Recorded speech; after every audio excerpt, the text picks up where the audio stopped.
How to cash out Bcoins to your bank balance on BuzzCast.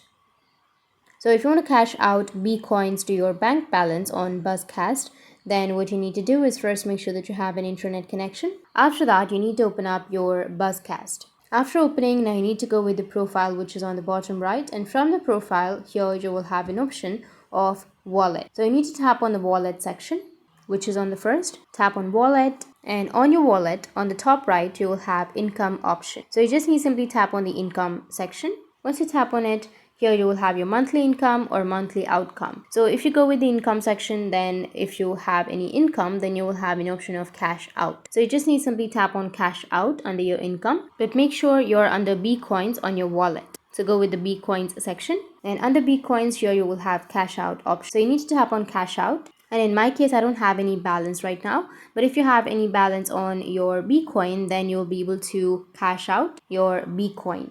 Like for example, if you have 2,000 Bcoins, then you will have US $10. In the same way, you need to just scroll down and then find your appropriate cash out. Select on that and you'll be able to cash out your Bcoins to your bank balance on your BuzzCast. You need to enter your bank account, your details in which you would like to cash out, and that's it. And if you have any questions, feel free to comment below. Thanks for watching.